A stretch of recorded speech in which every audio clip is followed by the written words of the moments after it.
Vote విలువ. Vote మనకి రాజ్యాంగం ఇచ్చిన హక్కు. కానీ స్వతంత్రం వచ్చి 77 సంవత్సరాలైనా కానీ ఓటు హక్కుని, దాని విలువని మనం తెలుసుకోవట్లేదు.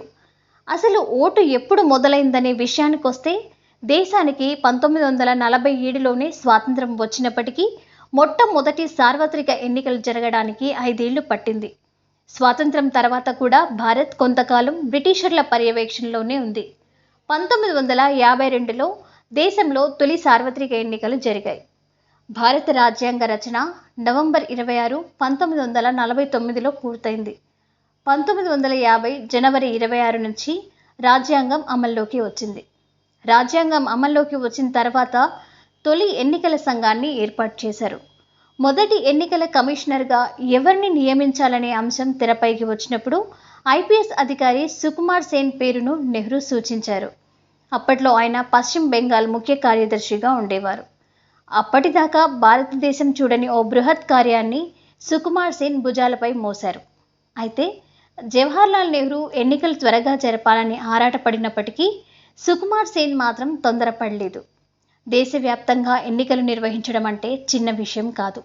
కాబట్టి ప్రతి పని ఆచితూచి వేయాలని, నిష్పక్షపాతంగా ఎన్నికలు నిర్వహించాలని సుకుమార్ భావించారు. అలా ఎన్నికల ప్రక్రియ 1951లో మొదలైంది. 21 ఏళ్లు వయసు పైబడిన వారందరూ ఓటు వేయొచ్చని అప్పుడే ప్రకటించారు. నిజానికి ఓటు అనేది మనందరి చేతిలో ఓ ఆయుధమనే చెప్పాలి.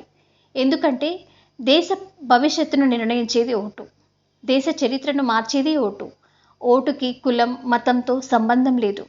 పార్టీలతో అవసరం లేదు. ఓటు అనేది సరైన నాయకుడిని ఎన్నుకొని దేశ ప్రగతికి తోడ్పడేది. అయితే ఈ రోజుల్లో ఎంతమందికి ఓటు విలువ తెలుసు? ఎంతమంది ఓటును సద్వినియోగం చేసుకుంటున్నారంటే ప్రశ్నగానే మిగిలిపోతుంది. ఈ రోజుల్లో మన కులం అని కొందరు ఓటేస్తుంటే, మన పార్టీ అని ఇంకొందరు ఓటేస్తున్నారు. ఇంకొందరు డబ్బులకి ఓటేస్తున్నారు. ఇది కరెక్ట్ కాదు. నిలబడిన అభ్యర్థి ఎవరో అవసరం లేదు. అతను మంచోడా, మంచి చేస్తాడా అనే అవసరం కూడా లేదు. అలా తయారైంది నేటి దుస్థితి. ఇక మన ప్రజాస్వామ్యంలో ఇంకొందరు మేధావులున్నారు. బయట మాట్లాడడానికి చాలా పెద్ద పెద్ద మాటలు మాట్లాడుతుంటారు. కానీ వారు అసలు ఓటే వేయరు.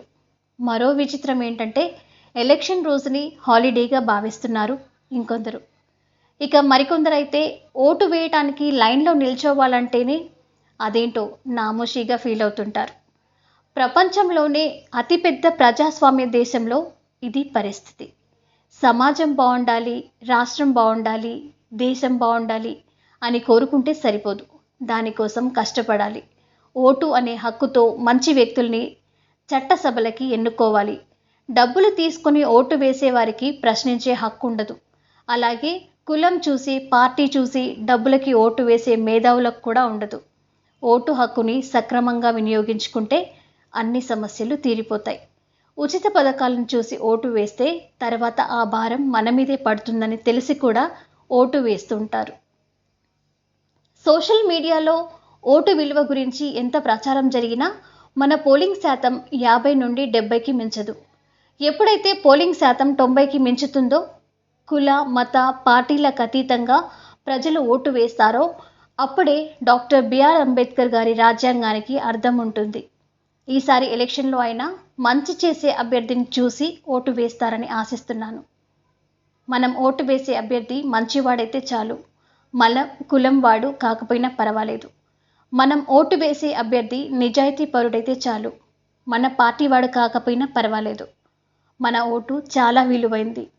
మన భవిష్యత్తే కాక మన పిల్లల భవిష్యత్తును మార్చేసే శక్తి ఓటుకుంది. ఈ ఓటు హక్కును మనకు రావడానికి ఎందరో మహానుభావులు తమ ప్రాణాలను ధారపోశారు. అలాంటి గొప్ప అవకాశం మనం దుర్వినియోగం చేయడం కరెక్ట్ కాదు.